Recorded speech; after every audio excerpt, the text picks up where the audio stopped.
नमस्कार दोस्तों। Rajasthan board class 8 का संस्कृत का पेपर जो आपके बोर्ड एग्जाम के लिए बहुत ही इंपॉर्टेंट होने वाला है। तो अगर आप बोर्ड परीक्षा में अच्छे नंबर लाना चाहते हैं तो वीडियो को पूरा ज़रूर देखें। तो जैसा कि यहाँ पर आप देख पा रहे हैं कि ये जो पेपर है ये आपके क्लास 8 का संस्कृत का पेपर है। इसमें आपको 2.5 घंटे का टाइम दिया जाएगा और 80 नंबर का ये पेपर होगा। इसमें यहाँ पर मैं सभी क्वेश्चन जो है आपके लिए पढ़ूंगा और उसके आंसर भी बताऊंगा। तो यहाँ पर आप वीडियो को पूरा ज़रूर देखिएगा और साथ ही यहाँ पर चैनल को सब्सक्राइब जरूर कर लीजिएगा ताकि यहाँ पर इसी तरह से और भी नॉलेजेबल वीडियोस आपको मिलते रहें। तो यहाँ पर देखते हैं इसके क्वेश्चंस। तो जैसे कि पहला क्वेश्चन है, इसके अंदर आपके एमसीक्यू क्वेश्चन है 15, तो वो हम पहले देखेंगे। तो जिसका पहला क्वेश्चन हम देखते हैं कि मधुमक्षिका किम जनयति। तो इसके आंसर भी मैं आपको साथ साथ बताता चलूँगा, तो इसको ध्यान से देखिएगा। तो इसका पहले का आंसर हो जाएगा ऑप्शन अ माधुर्यम। दूसरा क्वेश्चन सदैव कुत्र निदेहि चरणम। तो इसका आंसर हो जाएगा ऑप्शन ब पुरतः। फिर हो जाएगा क्वेश्चन नंबर थर्ड गृहम शून्यम सुताम विना इति पाठस्य क्रमः क, यानी कि कौन सा पाठ है ये। तो ऑप्शन स जो है इसमें राइट आंसर हो जाएगा षष्ठ, यानी कि छठा चैप्टर ये है। उसके बाद है चौथा क्वेश्चन शालिनी ग्रीष्म अवकाशे कुत्र आगच्छति। तो यहाँ पर आंसर हो जाएगा ऑप्शन अ पितृगृहम, यानी कि पिता के घर। आगे है आपके फिफ्थ क्वेश्चन है यहाँ पर गुणा गुणगेषु भवन्ति। तो इसमें आंसर हो जाएगा ऑप्शन अ गुणाः। फिर है छठा क्वेश्चन लुब्धस्य नश्यति। तो यहाँ पर ऑप्शन ब जो है इसमें राइट आंसर हो जाएगा यशः, यानी कि लुब्धस्य यशः नश्यति। फिर है सातवां क्वेश्चन गुहायाः स्वामी आसीत्। तो इसका आंसर हो जाएगा ऑप्शन स दधिपोच्च श्रृगालः। फिर है आठवां क्वेश्चन गज परिमाणम धारयति। तो इसमें यहाँ पर इसका आंसर हो जाएगा एट्थ क्वेश्चन का यहाँ पर ऑप्शन ब गजधरः। फिर है नवा क्वेश्चन पिब धातु लट लकार प्रथम पुरुष एक वचनम अस्ति, यानी कि पिब धातु का लट लकार प्रथम पुरुष एक वचन क्या होगा। तो ऑप्शन अ जो है इसमें राइट आंसर हो जाएगा पिबती। फिर है 10वां क्वेश्चन गत्वा पदे प्रत्यय अस्ति। तो गत्वा में कौन सा जो है प्रत्यय है। तो आंसर अ जो है इसमें राइट आंसर हो जाएगा कत्वा। उसके बाद है 11वां विद्यालय इति पदे संधि अस्ति। तो यहाँ पर स जो है इसमें राइट आंसर हो जाएगा विद्या प्लस आलय। फिर है 12वां क्वेश्चन नंबर 12 है यहाँ पर धनम ददातु भिक्षुक पदस्य चतुर्थी प्रयोज्य। तो इसमें यहाँ पर जो है राइट आंसर होगा ऑप्शन द भिक्षुकाय। फिर है 13वां क्वेश्चन पठति पदे लकारः अस्ति। तो पठति पद में कौन सा लकार है। तो ऑप्शन अ जो है इसमें राइट आंसर हो जाएगा लट लकार। फिर है 14वां क्वेश्चन उपकारः इति पदे क उपसर्ग। तो इसमें ऑप्शन ब जो है राइट आंसर हो जाएगा उपसर्ग इसमें है। क्वेश्चन नंबर 15 में यहाँ पर जो है ये आपको नंबर दिया हुआ है संस्कृत में। इसमें यहाँ पर इति अंक कृत्य शब्द लिखे, यानी कि इसको जो है शब्दों में लिखना है। तो ऑप्शन में द जो है इसका राइट आंसर हो जाएगा 61, यानी कि ये जो नंबर है वो 61 है 61। आगे बढ़ते हैं क्वेश्चन नंबर 2 है यहाँ पर रिक्त स्थानानि पूर्यत, यानी कि रिक्त स्थानों की पूर्ति करनी है। तो पहला क्वेश्चन है यहाँ पर विहाय डैश यो ही देवमेवा लंबते। तो इसमें आंसर होगा पौरुष। उसके बाद है सेकंड क्वेश्चन डैश तस्य मूर्धनि तिष्ठन्ति वायसः। तो इसमें आंसर हो जाएगा प्रासाद सिंहवत। फिर है थर्ड क्वेश्चन समुद्र मासाद्य डैश। तो इसमें आंसर हो जाएगा भवन्त्यो पेयाः। फिर है चौथा क्वेश्चन डैश तस्य वर्धन्ते आयुर्विद्या यशो बलम। तो इसमें आंसर हो जाएगा चत्वारि। ये इसका मतलब सेकंड क्वेश्चन का पूरा जो है आंसर होगा। उसके बाद है थर्ड क्वेश्चन में दिया हुआ है अधोलिखित पदयोग संधि कृत्वा लिखत, यानी कि संधि को जोड़कर इसमें लिखना है। तो पहला है क्रय प्लस अर्थम। तो इसमें यहाँ पर जो है इसको किस तरीके से लिखेंगे क्रियार्थम, यानी कि इसको इस तरीके से आपको लिखना है। ये क्रियार्थम जो है आप इस तरीके से लिखेंगे। उसके बाद सेकंड है यहाँ पर उपचार प्लस अर्थम। तो ये हो जाएगा उपचारार्थम। ये यहाँ पर जो है इस तरीके से आप इसको लिख सकते हैं उपचारार्थम, ये इस तरीके से हो जाएगा। उसके बाद है फोर्थ क्वेश्चन यहाँ पर है उचित व्ययन चित्वा वाक्य पूर्ति कुरुत। तो यहाँ पर जो है वाक्य पूर्ति करनी है। तो पहला क्वेश्चन है डैश राजा तथा प्रथा। तो यहाँ पर आंसर हो जाएगा यथा राजा तथा प्रथा। फिर है प्रजा। फिर है सेकंड क्वेश्चन यावत सफल न भवति डैश परिश्रम कुरु। तो इसमें आंसर हो जाएगा तावत, यानी कि यावत सफल न भवति तावत परिश्रमम कुरु। इस तरह से फोर्थ क्वेश्चन तक आंसर हो जाएंगे। फिर है फिफ्थ क्वेश्चन में यहाँ पर दिया हुआ है अधोलिखित पदयो धातु प्रत्ययन योज्य लिखित। तो यहाँ पर जो है जोड़कर इसको लिखना है क्री प्लस तुमुन। तो यहाँ पर हो जाएगा कर्तुम, यानी कि इसको इस तरीके से आप लिख सकते हैं कर्तुम को, ये इसका आंसर हो जाएगा। सेकंड है यहाँ पर गम प्लस कत्वा। तो यहाँ पर जो है गत्वा बन जाएगा, ये आप जानते ही होंगे, ये इजी ही रहेगा। तो ये आंसर आपका हो जाएगा फिफ्थ क्वेश्चन के लिए। फिर है आगे सिक्स्थ क्वेश्चन में यहाँ पर दिया हुआ है अधोलिखितो पदयो लिंग वचनम च लिखत, तो यानी कि लिंग और वचन इसमें बताना है। तो कन्या नाम, तो यहाँ पर जो है कन्या आ रहा है, इसका मतलब ये लिंग इसमें हो जाएगा स्त्रीलिंग, और वचन इसमें यहाँ पर हो जाएगा बहुवचन।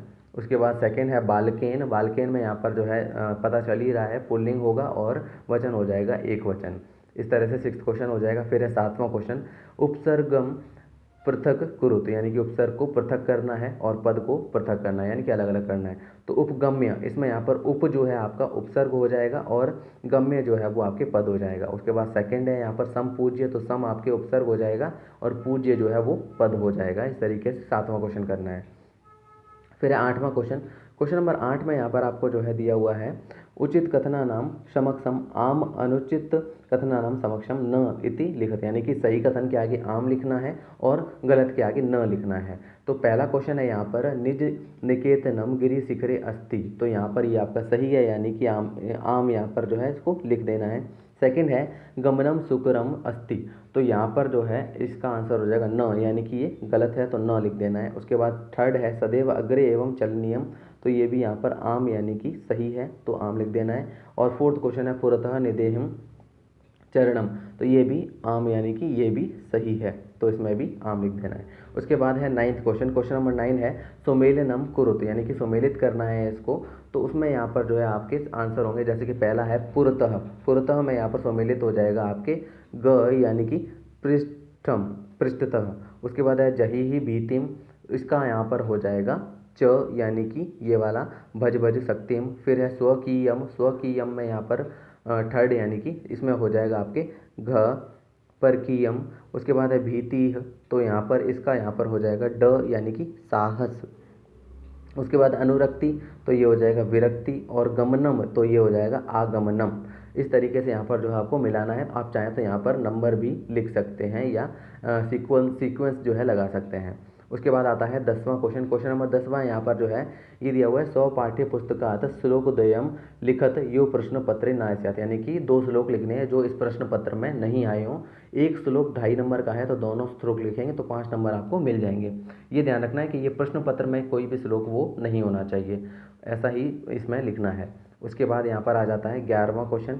11वां क्वेश्चन है घटनाक्रम अनुसारम वाक्यानि लिखत, यानी कि इन सारे वाक्यों की, इन 8 वाक्यों को जो है घटनाक्रम के अनुसार लिखना है। ये यहाँ पर जो है आपको ऊपर नीचे दिए हुए हैं, जैसे जैसे घटना हुई है उसके हिसाब से इसको लिखना है। तो इसको देखते हैं अब। तो यहाँ पर जो है कौन सा सीक्वेंस कहाँ पर आएगा ये मैं आपको बता देता हूँ। जैसे कि तीसरा है ये पहले नंबर पे आ जाएगा, ये जो तीसरा है ये पहले नंबर पे आ जाएगा। उसके बाद जो दूसरा है वो दूसरे नंबर पे ही रहेगा। उसके बाद जो पहला है ये आपके तीसरे नंबर पे आ जाएगा। उसके बाद जो 7वां है ये आपके चौथे यानी कि 4वें नंबर पे आ जाएगा। उसके बाद जो चौथा पद है ये आपके 5वें नंबर पे आ जाएगा, और जो 5वां है ये आपके 6ठे नंबर पे आ जाएगा, और जो छठा है वो यहाँ पर आपके 7वें नंबर पे आ जाएगा, और जो लास्ट 8वां है ये आपके 8वें नंबर पर ही रहेगा। तो इस तरीके से यहाँ पर जो है आपके सीक्वेंस बनेंगे, चाहे तो आप स्क्रीनशॉट भी ले सकते हैं इसका। फिर है 12वां क्वेश्चन। अब यहाँ पर 12वें क्वेश्चन से जो है आपको लिखित में प्रॉपर आंसर देने हैं। तो यहाँ पर मैंने जो है इसके लिए मैं बोल के भी यहाँ पर आपको बता दूंगा कि इसके आंसर क्या होंगे। इसके अलावा जो है मैंने वीडियो के लास्ट में इसको एडिट कर दूंगा ताकि जो है आपको इसके लिखे हुए आंसर मिल जाए, ताकि आप चाहें तो स्क्रीनशॉट भी ले सकते हैं। तो 12वां क्वेश्चन में यहाँ पर जो है आपको ये गद्यांश दिया हुआ है, अधोलिखितम गद्यांशम पठित्वा प्रश्नानुत्तराणि संस्कृत भाषायाम लिखत, तो यहाँ पर जो है संस्कृत भाषा में जो है इसके उत्तर देने हैं। तो पहला क्वेश्चन है इसमें, ये पैराग्राफ है, यहाँ पर आप उम्मीद करता हूँ कि पढ़ पा रहे होंगे इसको। तो यहाँ पर ये जो 6 नंबर का है इसको आपको अच्छे से करना है। तो यहाँ पर पहला क्वेश्चन है अस्य गद्यांशम पठित्वा औचित्य शीर्षकम लिखत, तो यहाँ पर जो है ये आपके बुक से ही दिया हुआ है। तो इसका जो ये चैप्टर है वही आप चाहें तो इसका शीर्षक दे सकते हैं। तो इसका शीर्षक हो सकता है विलस्य वाणी न कदापि मैं, तो ये चैप्टर है, इसका यही शीर्षक आप चाहें तो रख सकते हैं। उसके बाद सेकंड क्वेश्चन है वने कह प्रतिवसति स्म, तो वने यहाँ पर जो है इसका आंसर हो जाएगा एक सिंह वसति। फिर थर्ड जो है इसमें आंसर हो जाएगा, क्वेश्चन है सिंहस्य किम नाम आशीत, तो सिंह का क्या नाम था, ये है आंसर। खर नखर उसका जो है नाम था। उसके बाद चौथा क्वेश्चन सिंह कह अचिंत्यत, तो इसका आंसर हो जाएगा नूनम एतस्य, यानी कि यहाँ से लेके ये वाला आंसर जो है आपके यहाँ तक आंसर आपका हो जाएगा इसका फोर्थ का। उसके बाद फिफ्थ क्वेश्चन है परिभ्रमण सिंह क जात, तो इसमें आंसर हो जाएगा परिभ्रमण सिंह शुदातो जातः। फिर है 6th क्वेश्चन, सूर्यास्त समय सह कः अदृश्यत। फिर आंसर हो जाएगा इसका दक्षिपुच्छ यानी कि श्रृगाल जो था वो आ गया था वहाँ पर। उसके बाद इस तरीके से मतलब ये जो है 12वां क्वेश्चन आपके होगा।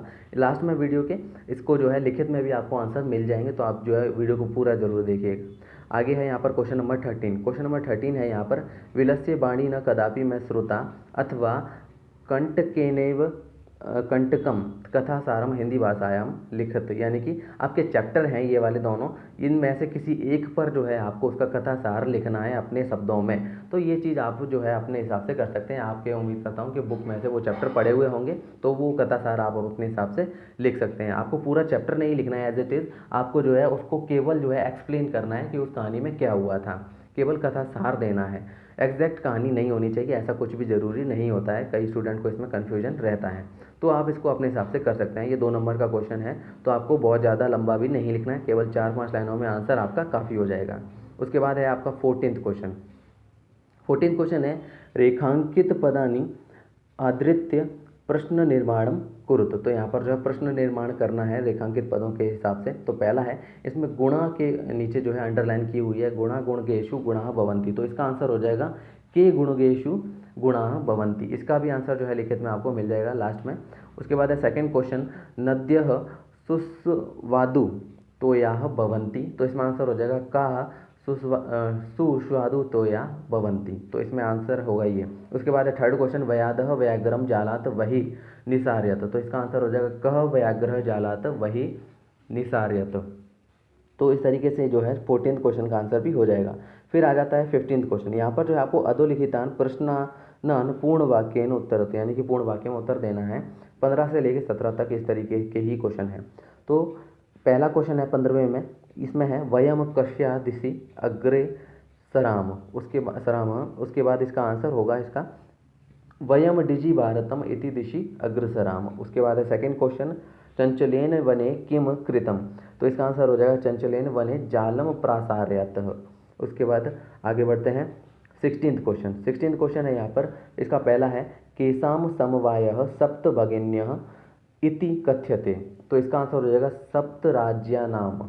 उसके बाद है सेकंड क्वेश्चन, राकेशः शालिनी कुत्र गन्तुम कथयति, तो इसका आंसर हो जाएगा राकेशः शालिनी चिकित्सिकाम प्रति गन्तुम कथयति।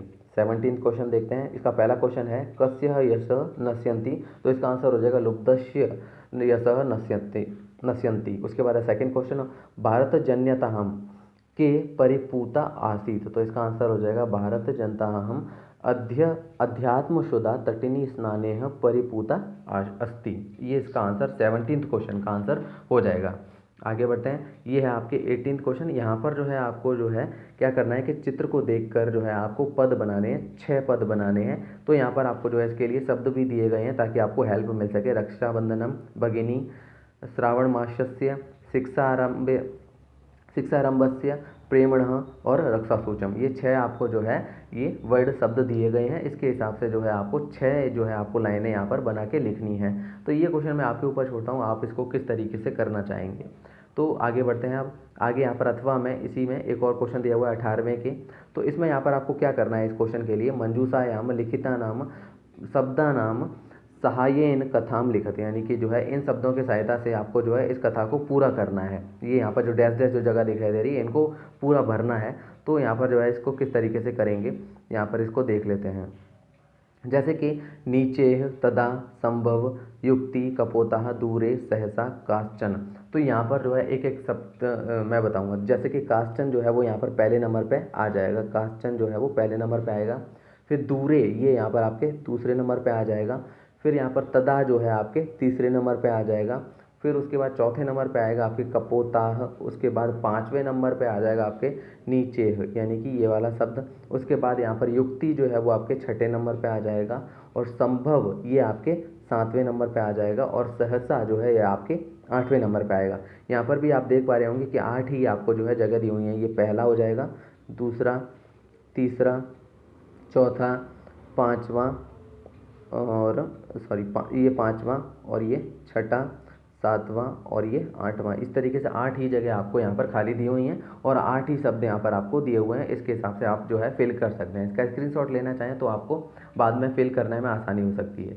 उसके बाद 19th क्वेश्चन है कि अधोलिखित पद्यस्य हिंदी भाषायां भावार्थः लेखिय। तो यहाँ पर जो है 2 श्लोक दिए हुए हैं, इसके हिसाब से आपको जो है हिंदी भाषा में इसके अर्थ लिखने हैं। जैसे कि पहला है तो इसका यहाँ पर जो है हिंदी अर्थ ये होगा आपके, जिस प्रकार से घर में आग लग जाने पर कुआं खोदना आरंभ करना युक्तिपूर्ण कार्य नहीं है, उसी प्रकार से विपत्ति के आ जाने पर चिंतित होना भी उपयुक्त कार्य नहीं है। तो ये आपके पहले श्लोक का आंसर हो जाएगा। अथवा में अगर चाहें तो आप इस श्लोक का आंसर भी लिख सकते हैं। तो इसमें आंसर होगा दूसरे पर आश्रित रहना पड़े वह दुख, और जो स्वयं के अधीन हो वह सुख, यही दुख और सुख का संक्षेप में लक्षण है। ये आपका आंसर यहाँ पर हो जाएगा। ये 19th क्वेश्चन का आंसर होगा, जो कि आपको लास्ट में भी मैं लिखा हुआ दिखा दूंगा ताकि आपको आसानी हो पढ़ने में। उसके बाद 20वां क्वेश्चन है, यहाँ पर आपको दिया हुआ है अस्वस्थतया कारणात् दिनद्वयस्य अवकाशार्थम प्रधानाध्यापकम प्रति प्रार्थना पत्रम लिखत। तो ये 6 नंबर का जो है आपको आंसर ये देना है। प्रार्थना पत्र मतलब लिखना है, इसमें शब्द जो है आपको भरने हैं। यहाँ पर आपको जो है शब्द दिए हुए हैं, लगभग ये आपके जो है 6 शब्द आपको दिए हुए हैं और 6 ही जगह यहाँ पर खाली हैं, पहली, दूसरी, तीसरी, चौथी, 5वीं और यहाँ पर जो है ये 6ठी, ये वाली। उसके बाद आगे है यहाँ पर, इसमें देखते हैं निवेदनम। तो ये यहाँ पर आपके आ जाएगा पहले नंबर पे, ये यहाँ पर मैं आपके नंबर भी यहाँ पर लगा देता हूँ। उसके बाद सेकेंड नंबर पे जो आएगा आपके ज्वर पीडियता, ये यहाँ पर नंबर लगे हुए हैं। उसके बाद तीसरे नंबर पे आ जाएगा आगंतुम, यानी कि ये वाला। उसके बाद चौथे नंबर पे यहाँ पर आएगा कारणात, ये वाला आ जाएगा। उसके बाद 5वें नंबर पे जो आएगा ये आएगा आपके दत्वा, और 6ठे नंबर पे यानी कि ये आ जाएगा अष्टमी, ये मतलब 8वीं क्लास में, कक्षा 8 यहाँ पर जो आपको दिखाई दे रहा है। तो इस तरीके से यहाँ पर जो है आपको इसको भरना है, फिल करना है और आपका आंसर कंप्लीट हो जाएगा। उसके बाद आपको क्या करना है, मतलब उसके बाद आपको कुछ भी नहीं करना है, ये आपका आंसर कंप्लीट हो जाएगा। आगे बढ़ेंगे फिर 21वां क्वेश्चन है यहाँ पर, निर्देशानुसार पदानि स्वीकृत्य उद्यानम विषये निबंध लेखनम करोतु। तो यहाँ पर जो है आपको पूरा का पूरा आंसर मैं यहाँ पर लिखा हुआ लास्ट में अभी जो है आपको बता दूंगा। 12वें से लेके 21वें तक लिखे हुए आंसर आपको दिखा देता हूँ ताकि आपको जो है आसानी रहे अपने आंसर करने में। तो यहाँ पर जैसा कि आप देख पा रहे हैं कि 12वां क्वेश्चन जो है यहाँ से आपके आंसर शुरू हो रहे हैं। तो यहाँ पर जो है इसके जो आंसर हैं आप देख पा रहे होंगे और उम्मीद करता हूँ कि इससे आपको काफ़ी हेल्प मिल जाएगी। उसके बाद 13वां क्वेश्चन है, यहाँ पर डू योरसेल्फ लिखा है, क्योंकि आपने देखा होगा वो क्वेश्चन जो है कथासार वाला था, तो इसको तो आप अपने हिसाब से जो है आंसर लिख सकते हैं। फिर 14th क्वेश्चन में यहाँ पर जो है अंडरलाइन वाले जो है आपको शब्द दिए हुए थे जिसमें आपको प्रश्न का निर्माण करना था। तो यहाँ पर जो है ये आपको दिखाई दे रहे होंगे कि प्रश्न निर्माण यहाँ पर किया हुआ है। उसके बाद 15th, 16th और 17th ये सारे के सारे क्वेश्चन एक जैसे थे, यानी कि आपको जो है आपको पूर्ण वाक्य में उत्तर इसका लिखना था। तो यहाँ पर ये पूर्ण वाक्य में यहाँ पर आंसर आपको दिखाई दे रहे होंगे 17 तक पूरे यहाँ पर जो है आंसर आपको दिखाए हैं। उसके बाद चाहे तो आप इसका स्क्रीनशॉट भी ले सकते हैं ताकि आपको जो है करने में आसानी हो सके इसकी। उसके बाद यहाँ पर 18th क्वेश्चन, यहाँ पर जो है रक्षाबंधन के ऊपर आपको जो है चित्र दिया हुआ था जिसमें आपको 6 शब्दों में 6 जो है लाइनों में आपका आंसर होना चाहिए था। तो वो आप अपने हिसाब से वो भी कर सकते हैं। उसके बाद जो है आपको पैराग्राफ दिया हुआ था जिसमें आपको जो है ये शब्द भरने थे। तो यहाँ पर जो है ये सारे शब्द क्रम से भरे हुए हैं, तो क्रम से लिखे हुए हैं, तो आप जो है उस पैराग्राफ में फिल कर सकते हैं अगर आपने स्क्रीनशॉट ले लिया है तो। उसके बाद 19th क्वेश्चन है, उसमें यहाँ पर 2 श्लोक दिए हुए थे, उसके अर्थ जो है यहाँ पर मैंने दोनों के अर्थ जो है आपको हिंदी में यहाँ पर दिखा दिए। हिंदी में ही आपको अर्थ लिखना था उसका, हिंदी में यहाँ पर मैंने अर्थ जो है इसके दिखा दिए हैं और पढ़ के भी उस टाइम बोल दिए थे। फिर है 20वां क्वेश्चन, इसमें भी यहाँ पर जो है आपको जो है प्रश्न पत्र वो प्रार्थना पत्र जो है भरना था। यहाँ पर भी मैंने क्रम से जो है सबके जो है ये शब्द लगाए हुए हैं, तो उम्मीद करता हूँ कि इससे आपको जो है काफ़ी हेल्प मिल जाएगी क्वेश्चन नंबर 20 में। उसके बाद लास्ट जो क्वेश्चन था 21वां, इसमें यहाँ पर जो है आपके क्या था, उसमें आपके जो है उद्यान के ऊपर जो है आपको पैराग्राफ लिखना था। तो यहाँ पर जो है पूरा पैराग्राफ जो है उद्यान के ऊपर मैंने लिया हुआ है। तो ये उम्मीद करता हूँ इसमें भी आप चाहें तो स्क्रीनशॉट ले सकते हैं। तो और उम्मीद करता हूँ कि आपको इससे काफ़ी हेल्प मिल जाएगी इस आंसर से। तो आप चाहें तो स्क्रीनशॉट ले लीजिएगा और उम्मीद करता हूँ कि ये वीडियो आपके लिए हेल्पफुल रहेगा आपके एग्जाम के लिए। आप चाहें तो यहाँ पर जो है चैनल को सब्सक्राइब ज़रूर कर लीजिएगा ताकि आगे इसी तरह से और भी वीडियोज़ आपको देखने को मिलते रहें नॉलेजेबल। इसके अलावा जो है आप किस तरह के वीडियोस देखना चाहते हैं तो जो है चैनल को सब्सक्राइब करने के बाद एक कमेंट ज़रूर कीजिएगा ताकि मैं उसी तरह से वीडियो भी और बनाना चाहूँ और तो डाल सकूँ और आप देख पाएँ। और उससे आपको जो है अपनी नॉलेज में आपकी हेल्प मिल सके, आप ज़रूर कमेंट कीजिएगा। Thank you.